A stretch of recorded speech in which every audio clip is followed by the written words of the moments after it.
Hi everybody.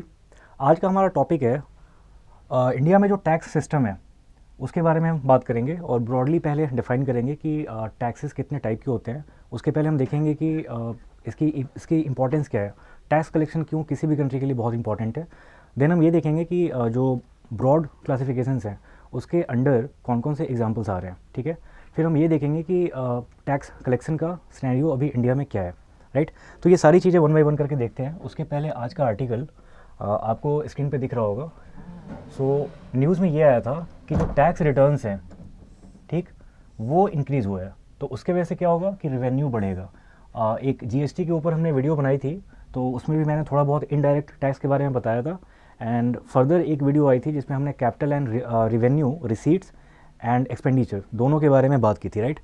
सो अगर tax collection के through अगर रेवेन्यू इंक्रीज़ हो रहा है तो हम इसको क्या बोलेंगे, ये जो इनकम आ रही है इसको बोलेंगे रेवेन्यू रिसीट, ठीक है। रिसीट दो टाइप के होते हैं, रेवेन्यू और कैपिटल। सो अगर कोई एसेट है गवर्नमेंट ऑफ इंडिया की, सपोज़ कोई एसेट है जिसको गवर्नमेंट ने सेल कर दिया, तो उसके थ्रू अगर कुछ इनकम आ रही है तो उसको बोलेंगे कैपिटल रिसीट, ठीक। बट टैक्सेस और ऐसे जितने भी कलेक्शंस होते हैं उसके थ्रू जो इनकम आ रही है उसको हम बोलेंगे रेवेन्यू रिसीट। तो ये सब पे हम बात कर चुके हैं वीडियो में। उस वीडियो की लिंक मैं आपको दे दूंगा डिस्क्रिप्शन में, आप उसको चेक करना एक बार। सो आज का टॉपिक देख लो आप एक बार, क्या है न्यूज़ की हेडलाइंस। देन आप यहाँ देखो कि 10.7% बताया इन्होंने कि ये टैक्स टू जीडीपी रेशियो है। अब ये क्या होता है इसको भी हम देखेंगे और ये क्यों इम्पॉर्टेंट है, या फिर टैक्स टू जीडीपी रेशियो को देख के हम क्या क्या इन्फ्लुएंसेस ड्रॉ कर सकते हैं, तो उस पर हम वन बाई वन करके आएंगे।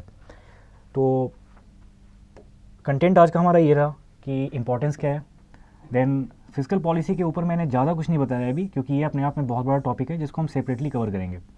देन टैक्स स्ट्रक्चर, उसके बाद डायरेक्ट टैक्स और इनडायरेक्ट टैक्स, जो कि ब्रॉडली दो टाइप्स होते हैं टैक्स के। ओके, सो गवर्नमेंट जो भी खर्चे कर रही है, सपोज़ गवर्नमेंट को पुल बनाना हो, रोड बनाना हो, तो उसके लिए पैसे चाहिए, राइट। अब वो जो पैसे हैं जो गवर्नमेंट को चाहिए उसके दो सोर्स हो सकते हैं। एक तो पहला गवर्नमेंट की खुद की कलेक्शन हो, ठीक है। दूसरा हम गवर्नमेंट बोरो कर सकती है। अब ये बहुत आइडियल सिनेरियो नहीं है। कोई भी नहीं चाहता कि हम बोरो करके और उस मनी से कोई डेवलपमेंटल वर्क करे। बट प्रॉब्लम ये है कि इंडिया में टैक्स कलेक्शन का जो अमाउंट है, फिगर है, वो बहुत लो है। तो उसके वजह से government is force to borrow some money from, या तो आरबीआई से हो सकता है। आरबीआई जब बॉन्ड इशू करती है गवर्नमेंट के बिहाफ पे, तो वहाँ से पैसे आते हैं, उसको फिर गवर्नमेंट यूज़ करती है डेवलपमेंटल वर्क के लिए। या फिर ये हो सकता है कि आरबीआई के अलावा गवर्नमेंट वर्ल्ड बैंक, उसके बाद आईएमएफ, ऐसे बहुत सारे ग्लोबल इंस्टीट्यूशंस हैं जहाँ पे गवर्नमेंट जाती है बोरो करने, ठीक है। तो ये बोरो करने की नीड बहुत हद तक कम हो जाएगी अगर कलेक्शन, यहाँ जो रेवेन्यू रिसीट की बात कर रहे थे, तो अगर गवर्नमेंट की रेवेन्यू रिसीट अगर बढ़ जाए, टैक्स कलेक्शन बढ़ जाए, तो बोरोइंग की नीड थोड़ी कम हो जाएगी। मैं ये नहीं बोल रहा बिल्कुल ख़त्म हो जाएगा, ऐसा नहीं होता। इनफैक्ट यूएस ने भी काफ़ी ज़्यादा बोरो कर रखा है एंड उनका जो डेट टू जीडीपी रेशियो है वो बहुत हाई है, ठीक है। तो बोरो करने की नीड कभी ख़त्म नहीं होती, क्योंकि अगर मान लो आपकी कलेक्शन बहुत हाई है तो गवर्नमेंट फिर ये सोचती है कि हम इससे भी आगे कुछ कर सकते हैं, थोड़ा ऐसे एडिशनल बोरोइंग करके हम और ज़्यादा खर्चे कर सकते हैं डेवलपमेंटल वर्क पे, ठीक है। लेकिन फिर भी अगर क्रेडिट के अमाउंट को कम किया जाए तो वो बहुत फेवरेबल होता है गवर्नमेंट के लिए, क्योंकि सिर्फ एक बार पैसे लेने की बात नहीं होती, इसके बाद आपको बहुत लंबे टाइम तक उसकी इंटरेस्ट भी पे करनी होती है, जिससे एक्स्ट्रा बर्डन आता है, ठीक है। सो हमने ये बात की कि टू रन द कंट्री या फिर किसी भी डेवलपमेंटल प्रोजेक्ट को कैरी आउट करने के लिए गवर्नमेंट के पास पैसे होने चाहिए, राइट, फंड्स होने चाहिए। अब उस फंड्स के लिए वो फंड ज़्यादा से ज़्यादा हो, इसके लिए ये बहुत इंपॉर्टेंट है कि टैक्स कलेक्शन भी ज़्यादा हो, ठीक है। टैक्स कलेक्शन भी बहुत ज़्यादा हो। अभी अगर हम अमाउंट की बात करें या फिर अगर हम परसेंटेज की बात करते हैं कि कितने लोग इंडिया में टैक्स पे कर रहे हैं, तो सिर्फ अगर इनकम टैक्स की बात करें तो अराउंड 4 to 5% लोग ही इनकम टैक्स पे कर रहे हैं। ये तो नंबर पहले बहुत कम था, आज से 10 साल पहले ये आपको 1% के आसपास मिलता। बट जो सर्विस सेक्टर की ग्रोथ हुई है, जिसमें कि जितने सैलरीड एम्प्लॉयज़ होते हैं, सो बाय डिफ़ॉल्ट कंपनियाँ वहाँ से डिडक्ट करती है, तो इसलिए ये नंबर बढ़ा है इसका। बट पहले बहुत कम हुआ करता था। फिर भी 4 to 5% बहुत ज़्यादा नहीं है। और इसी वजह से जो हमारा टैक्स कलेक्शन है, खासकर डायरेक्ट टैक्स हमारा बहुत कम है। उसका रीज़न ये है कि बहुत कम लोग पे करते हैं। अब ये डायरेक्ट टैक्स जितना कम पे करेंगे लोग, इनडायरेक्ट टैक्स पे उतना ही बर्डन बढ़ेगा। मैं आपको बताऊंगा कि दोनों में क्या डिफरेंस है। लेकिन एक साइड से अगर टैक्स में कलेक्शन बहुत कम है तो दूसरे साइड से बढ़ाना पड़ता है उसको। दैट्स वाई पेट्रोल के प्राइसेस हों तो एक्चुअली में जितनी प्राइस होती है आपको उससे कहीं ज़्यादा भी मिलती है पेट्रोल। उसका रीज़न यही है कि वहाँ पे भी गवर्नमेंट चार्ज करती है कुछ अमाउंट, ठीक है। देन लिकर हो गया तो उस पर भी टैक्स लगता है ऐसा। तो ये गवर्नमेंट के इनकम का एक सोर्स है, ठीक है। तो उसमें हम धीरे धीरे देखेंगे कि क्या क्या होता है। मैंने ये बता दिया आपको कि रेवेन्यू रिसीट का पार्ट है ये, ठीक है। रेवेन्यू रिसीट का ये पार्ट है। रेवेन्यू रिसीट के दो होते हैं वैसे, कि एक होता है टैक्स रिसीट और एक होता है नॉन टैक्स। टैक्स में आपका डायरेक्ट और इनडायरेक्ट टैक्स आ गया। नॉन टैक्स वाले में, नॉन टैक्स में जैसे मान लो कि आप जैसे मान लो पुलिस वालों को फ़ाइन देते हो, राइट। बिना हेलमेट के ड्राइव करने पे जो आप फ़ाइन दे रहे हो, तो वो जो अमाउंट जाता है वो समझ लो एक है पार्ट नॉन टैक्स रिसीट का। ऐसे ऐसे बहुत सारे एग्जांपल्स हैं, मैं बस आपको समझाने के लिए बता रहा हूँ। सो अगेन हम देखेंगे क्या कि कंट्री को रन करने के लिए, डेवलपमेंटल प्रोजेक्ट्स को चालू रखने के लिए या स्टार्ट करने के लिए टैक्स कलेक्शन ज़्यादा होनी चाहिए। टैक्स कलेक्शन जितनी ज़्यादा होगी, गवर्नमेंट उतनी ही ज़्यादा एम्पावर्ड होगी ये सब प्रोजेक्ट्स रन करने के लिए। ओके, अब हम बात करेंगे टैक्स टू जीडीपी रेशियो, जिसके बारे में आर्टिकल के बिगनिंग में इस वीडियो के स्टार्ट में हमने देखा था कि वो फिगर था 10.7%। 10.7%। ये क्या है, अभी इस फिस्कल ईयर में 22-23 में गवर्नमेंट ने प्रोजेक्ट किया है कि टैक्स टू जीडीपी रेशियो 10.7% रहने वाली है। अब इसके क्या मायने हैं, ये क्यों मैटर करता है, उसको समझाने के लिए मैं पहले आपको इसको डिफाइन करता हूँ। तो टैक्स टू जीडीपी रेशियो का मतलब हो गया कि वो अमाउंट जो कि टैक्स के थ्रू कलेक्ट हुई है, ठीक है, डिवाइडेड बाय जीडीपी इंटू 100 कर दो, ये हमें देता है tax to GDP ratio. Government का बोलना है या मानना है ऐसा, जो एस्टिमेट्स आई थी, गवर्नमेंट ये बोल रही है कि हो सकता है हमें इस साल इस अमाउंट तक, इस रेशियो तक या इस परसेंटेज तक टैक्स टू जीडीपी रेशियो रह सकता है। लास्ट फिस्कल ईयर में अगर हम बात करें 2021-22 की, सो उस समय ये 11.7% था, जिसमें 6.1% था डायरेक्ट टैक्स के थ्रू और 5.6 था इनडायरेक्ट टैक्स के थ्रू, ठीक है। तो इसका मतलब क्या होता है, सो अभी आप अगर ये देखो एक्सप्रेशन, तो आपको डिनोमिनेटर में दिख रहा है जीडीपी और न्यूमिनेटर में आपको दिख रहा है अमाउंट कलेक्टेड थ्रू टैक्सेस। अब आप देखो कि ये अमाउंट जितना ज़्यादा बढ़ेगा, अमाउंट कलेक्टेड थ्रू टैक्सेस, ये जितना ज़्यादा बढ़ेगा, एज्यूमिंग कि जीडीपी कांस्टेंट है, ठीक है, तो ये अमाउंट जितना ज़्यादा बढ़ेगा, टैक्स टू जीडीपी रेशियो उतनी ज़्यादा बढ़ेगी। इसका सिंपल मीनिंग ये है कि अगर टैक्स कलेक्शंस बढ़ रहे हैं तो गवर्नमेंट के पास ज़्यादा फंड्स है अब खर्च करने को, ठीक है। सो टैक्स कलेक्शन जितना ज़्यादा बढ़ेगी, ये रेशियो उतना ही ज़्यादा बढ़ेगी, और जितना ज़्यादा ये रेशियो है उसकी मीनिंग ये है कि गवर्नमेंट उतने अच्छे पोजीशन में है कि उनके पास टैक्स कलेक्शन अच्छी है।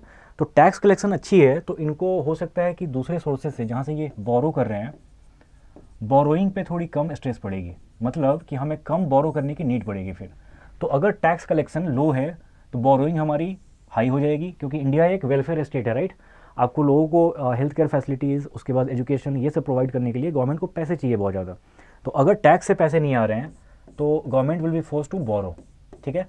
तो ये रेशियो जितनी ज़्यादा हो, बोरोइंग हमें उतनी ही कम करनी पड़ेगी। So higher tax to GDP ratio किसी भी कंट्री के लिए बहुत फेवरेबल है। इनफैक्ट एक ऑर्गेनाइजेशन है, आपने नाम सुना होगा इसका, OECD,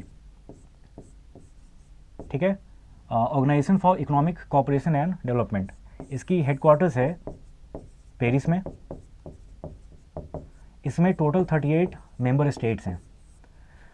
इंडिया इसका पार्ट नहीं है। उसका रीज़न ये है कि ये ऑर्गेनाइजेशन सिर्फ उनके लिए है जो कि डेवलप्ड नेशंस है, और इंडिया क्या है, डेवलपिंग नेशन है। That's why India is not a part of this organisation. And अगर हम ऑन एन एवरेज देखें, so on an average the tax to GDP ratio of the member states of OECD is around 34 to 38%।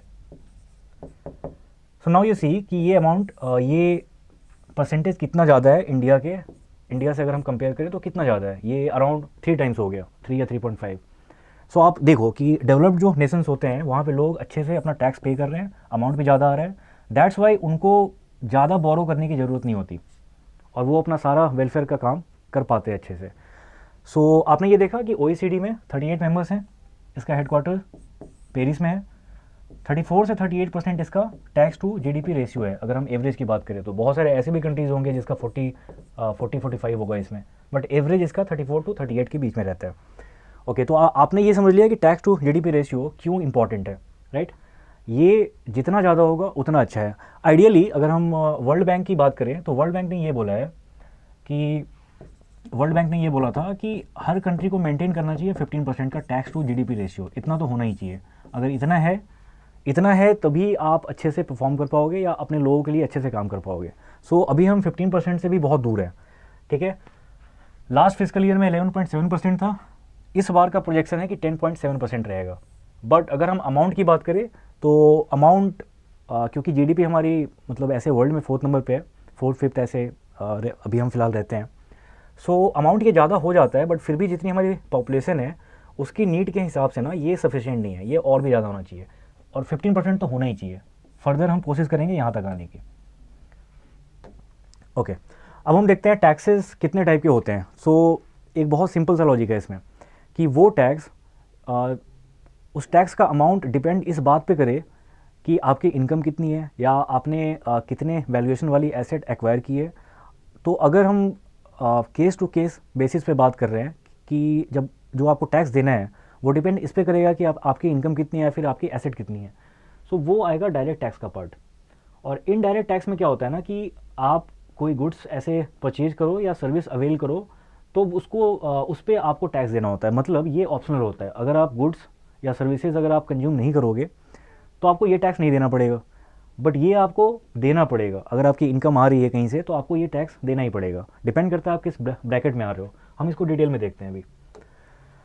So direct tax का मतलब क्या हो जाता है कि सपोज आपकी जो इनकम है या आपकी वेल्थ है, ठीक है, या आपकी वेल्थ का वैसे बहुत ब्रॉड डेफिनेशन है, हम इसको अलग से एक लिखते हैं, इसका कंपोनेंट प्रॉपर्टी है मान लो, ठीक है। तो आपकी जो इनकम है अगर आपके इनकम पे डिपेंड करे कि आपको कितना टैक्स देना है, आपके वेल्थ पे डिपेंड करे कि आपको कितना टैक्स देना है, आपके प्रॉपर्टी पे डिपेंड करे कि आपको कितना टैक्स देना है, ये चीज़ें केस टू केस बेसिस पे हो रही है, राइट। इसीलिए हम इसको बोलते हैं डायरेक्ट टैक्स, ठीक है। मतलब ये कोई एक सिंपल नंबर नहीं है, ये कोई कॉमन नंबर नहीं है जितना कि सबको पे करना पड़ेगा, ठीक है। अब इसके बहुत सारे टाइप्स हैं, तो इसी के आगे आप लगा दो टैक्स। ये हो गया इनकम टैक्स, उसके बाद वेल्थ टैक्स, प्रॉपर्टी टैक्स। अगर हम इनकम टैक्स की बात करें सो ये ब्रैकेट्स में एप्लीकेबल है अगर आपकी income yearly income up to 2.5 lakh है। So this income bracket is exempted from paying taxes. Up to 2.5 lakh आपको कोई टैक्स नहीं देना है, ये नील है। अगर 2.5 लाख से 5 लाख के बीच में है, सो इसको आप समझना अच्छे से, अप टू 2.5 लाख नील, 2.5 से 5 लाख के बीच में है तो ये जो एडिशनल अमाउंट है मतलब 2.5 से ज़्यादा, मैं आपको एग्जांपल से समझा रहा हूँ कि सपोज किसी की इनकम है 3 लाख, ठीक, तो 2.5 लाख पे 2.5 लाख पे उसको कोई टैक्स नहीं देना है। लेकिन जो एडिशनल अमाउंट है दैट इज़ 50,000 उस पर उसको देना पड़ेगा 5% का टैक्स प्लस 5% ऑफ 50,000 इसका 5% एंड 4% सेस। अगर किसी की इनकम 5 लाख से किसी की इनकम अगर 5 लाख से 10 लाख के बीच में है सो उसको देना पड़ेगा 20% किस अमाउंट का। तो आप यहाँ ध्यान से देखना कि 5 लाख तक में क्या हुआ है कि उसने ऑलरेडी इतना पे कर दिया है, ठीक। जो एडिशनल अमाउंट है, अगेन हम कोई एग्जांपल लेते हैं, सपोज किसी की इनकम है 7.5, ठीक है। सो 2.5 लाख तक कोई भी टैक्स नहीं है।